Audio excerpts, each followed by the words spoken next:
नमस्कार प्रिय किसान भाइयों, आपका अपने चल जी फार्म खेती बड़े में फिर से एक बार स्वागत है। मैं आज यहाँ पर एक नॉर्मल चर्चा करने चाह रहा हूँ आपसे कि जब हम आलू का हमारा खेत है उसमें हम मिट्टी दे रहे हैं। पहले या दूसरे पानी के पश्चात अक्सर मिट्टी चढ़ाई जाती है, जिसे हम बोलते हैं सीधी भाषा में गार चढ़ाना।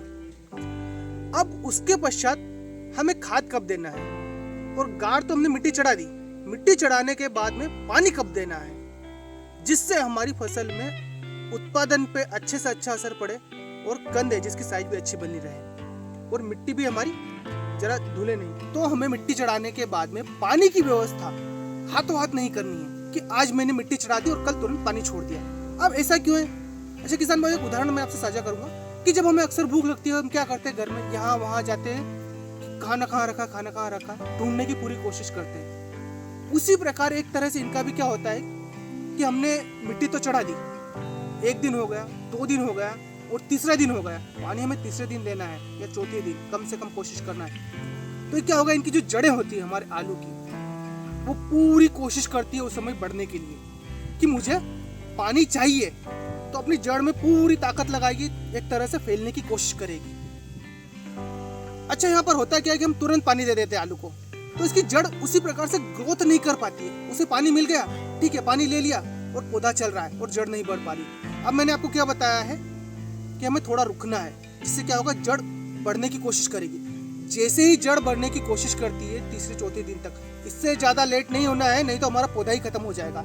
ये एक है कि 3 दिन मिनिमम रुकना है। तो जैसे हमारी जड़ बढ़ने की कोशिश कर रही है उसी वक्त हमें खेत में बस पानी की तैयारी कर देना है। तो जड़ क्या करेगी, और बढ़ने की कोशिश करेगी, तुरंत पानी मिलेगा और जड़ फैल रही और ज्यादा फैलेगी। उससे हमारे पौधे में जड़ की मात्रा भी बढ़ेगी और कंद रहेगा, उसको भी बढ़ने में बहुत ज़्यादा, जितनी ज़्यादा जड़ रहेगी उतना ही कंद को बढ़ने में, और कंद की मात्रा हमारे खेत में ज़्यादा मिलेगी आलू के खेत में। और खाद का भी यहीं पर ये मायने रखता है कि हमें खाद भी हाथों हाथ पानी देने, मिट्टी चढ़ाने के बाद हाथों हाथ खाद नहीं देना है, वो भी तीसरे दिन ही उसी के साथ में देना है।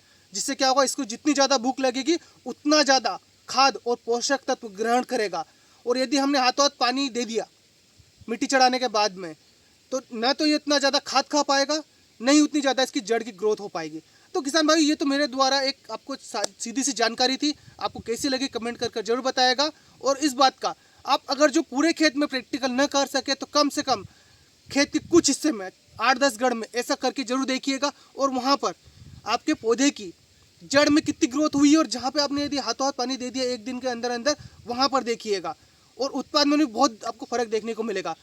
अक्सर मैं दवाई बताता हूँ, आप किसी भी चैनल पर दवाई देखते रहते हैं, तो इस बात का विशेष ध्यान रखिए कि खेत का कोई भी हिस्सा छोटा मोटा होगा, 10 फीट 20 फीट जगह होगी, प्रैक्टिकल हमें ही करना है और हमें ही प्रैक्टिकल के थ्रू जानकारी मिलेगी। सबसे अच्छा वैज्ञानिक एक तरह से किसानी होता है, वही लोगों को ज़्यादा जानकारी देता है।